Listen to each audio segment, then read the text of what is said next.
नमस्कार दोस्तों, आप सभी का फिर से स्वागत है हमारे अपने YouTube channel education for you dear में। दोस्तों, प्री बीएड 2024 का एक एग्ज़ाम आज हुआ था, उसका हम आंसर की आपके सामने लेके आए हैं। आप अपना पेन कॉपी उठा लीजिए और फटाफट अपने सॉल्यूशन की जांच कर लीजिए कि आपका कितना क्वेश्चन सही होता है। और बाकी के आंसर हमने अपलोड कर दिया है, तो इसके लिए आपको हमारे चैनल को सब्सक्राइब करना पड़ेगा। सब्सक्राइब करते ही आपके पास बाकी सभी वीडियो पहुंच जाएगा। तो चलिए, इसमें हम ज़्यादा समय नहीं गंवाते हैं और हम चलते हैं सीधे आंसर की ओर। हम बात करें सामान्य ज्ञान पार्ट जो 2 था आपका प्री बीएड 2024 छत्तीसगढ़ का।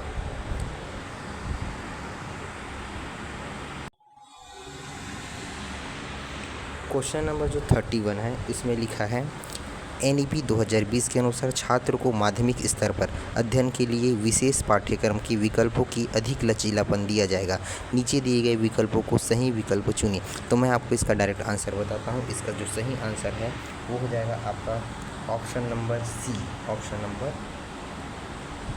नंबर सी यदि आप लगाए हैं तो बिल्कुल करेक्ट लगाए हैं। अगला क्वेश्चन की ओर चलते हैं।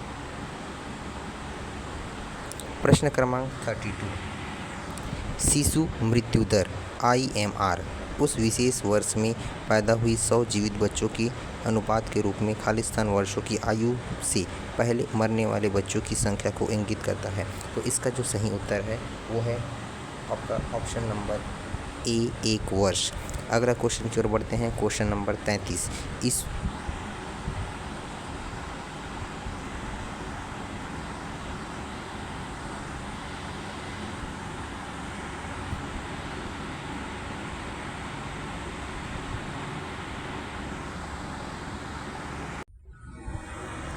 स्क्रीन थोड़ा सा उल्टा यहाँ पे हमने कैप्चर कर लिया, तो इसको आप उल्टा करके देख लीजिए। इसरो का मुख्यालय कहाँ स्थित है।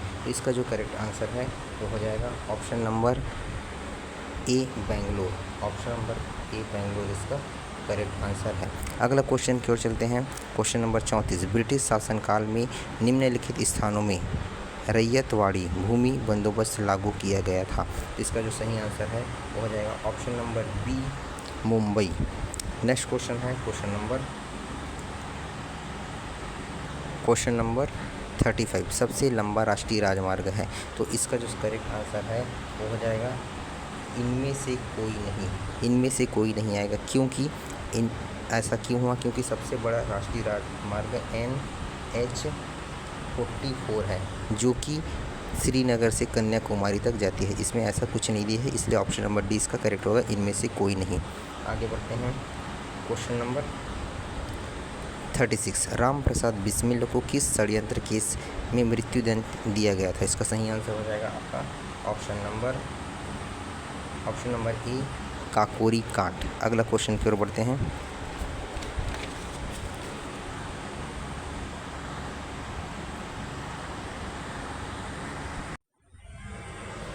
प्रश्न क्रमांक 37। निम्नलिखित में से किसकी घोषणा सरकार द्वारा किसी फसल के समर्थन में की जाती है?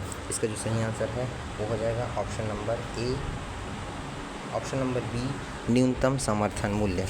अगला क्वेश्चन की ओर बढ़ते हैं। Question number 38। संसद के प्रत्येक सदन की कुल सदस्य संख्या का बहुमत और उपस्थिति पर मतदान करने वाले सदस्यों के 2/3 बहुमत के संदर्भ में क्या सुमेलित करता है? तो इसका मैं डायरेक्ट आपको आंसर बताता हूँ। इसका जो आंसर हो जाएगा ऑप्शन नंबर डी। इसका करेक्ट आंसर होगा ये ऑप्शन नंबर डी। यदि आप लगाए हैं तो सही लगाए हैं। अगला क्वेश्चन है क्वेश्चन नंबर 39। गुप्त वंश के अभिलेखों में प्राप्त उद्रंग शब्द का अर्थ होता है। इसका जो सही आंसर है वो हो जाएगा ऑप्शन नंबर बी, कर। ऑप्शन नंबर बी, कर इसका करेक्ट आंसर होगा। अगला क्वेश्चन की ओर बढ़ते हैं। प्रश्न क्रमांक 40। निम्नलिखित में उनकी तरलता के अवरोही क्रम में व्यवस्थित करिए।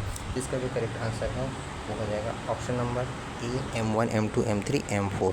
आगे बढ़ते हैं। Question number 41। इनमें से कौन से कारक मानव स्वास्थ्य को प्रभावित करते हैं? इसका जो करेक्ट आंसर हो जाएगा ऑप्शन नंबर सी, पहला, तीसरा और चौथा। ठीक है। अगला क्वेश्चन की ओर चलते हैं। Question number 42।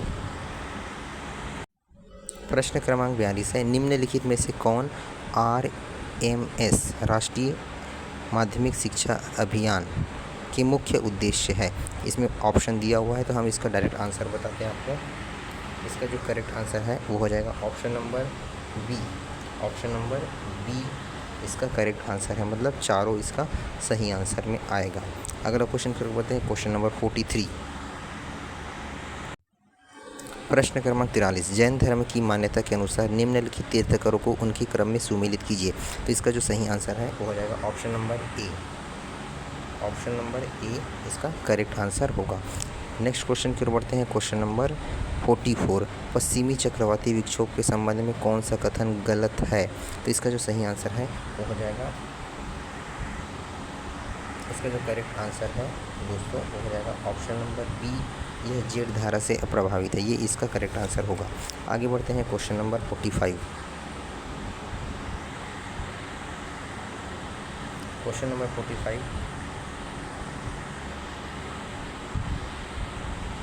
देख लीजिए।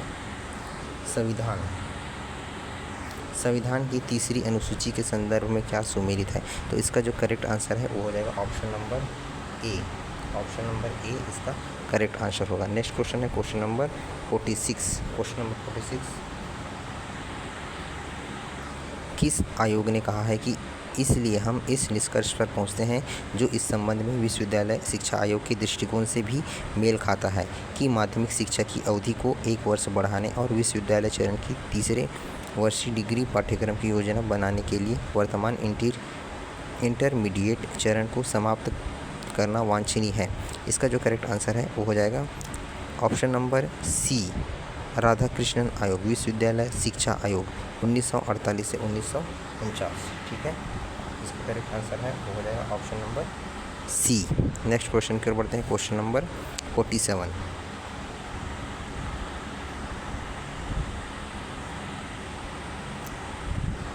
प्रश्न क्रमांक 47, अटल टिंकरिंग लैब निम्नलिखित में से किस संस्था की एक पहल है। तो इसका सही आंसर हो जाएगा NITI Aayog. Option number A.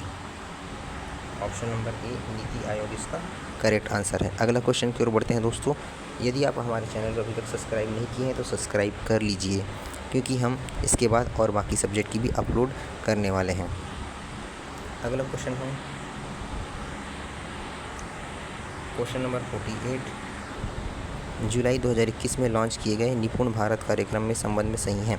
इसका सही आंसर हो जाएगा ऑप्शन नंबर बी। निपुण का मतलब national initiative for proficiency in reading with understanding and numeracy है। ठीक है, तो ऑप्शन नंबर इसका हो जाएगा बी, इसका करेक्ट आंसर है option number B.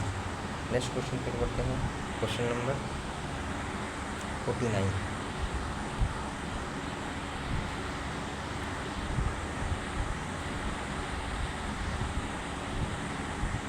Question number 49। Question number 49 देख लीजिए। सही क्या है, लोकसभा का स्पीकर अविश्वास प्रस्ताव द्वारा पद से हटाया जाता है। तो इस क्वेश्चन में हम कंफ्यूजन में, तो इसको हम नहीं करा रहे हैं। और लास्ट क्वेश्चन आप देख लीजिए, आधुनिक आवर्त सारणी दी थी, तो किसने दी थी आधुनिक आवर्त सारणी, मेंडलीफ ने दी थी। ऑप्शन नंबर सी इसका करेक्ट है। तो दोस्तों बाकी का वीडियो भी हम बहुत जल्द अपलोड कर देंगे। हमारे चैनल को सब्सक्राइब करके रखिए ताकि नोटिफिकेशन के माध्यम से बहुत ही जल्द आपके पास सभी आंसर मिल सके। तो मिलते हैं अगले वीडियो में, तब तक के लिए जय हिंद, जय भारत, जय छत्तीसगढ़।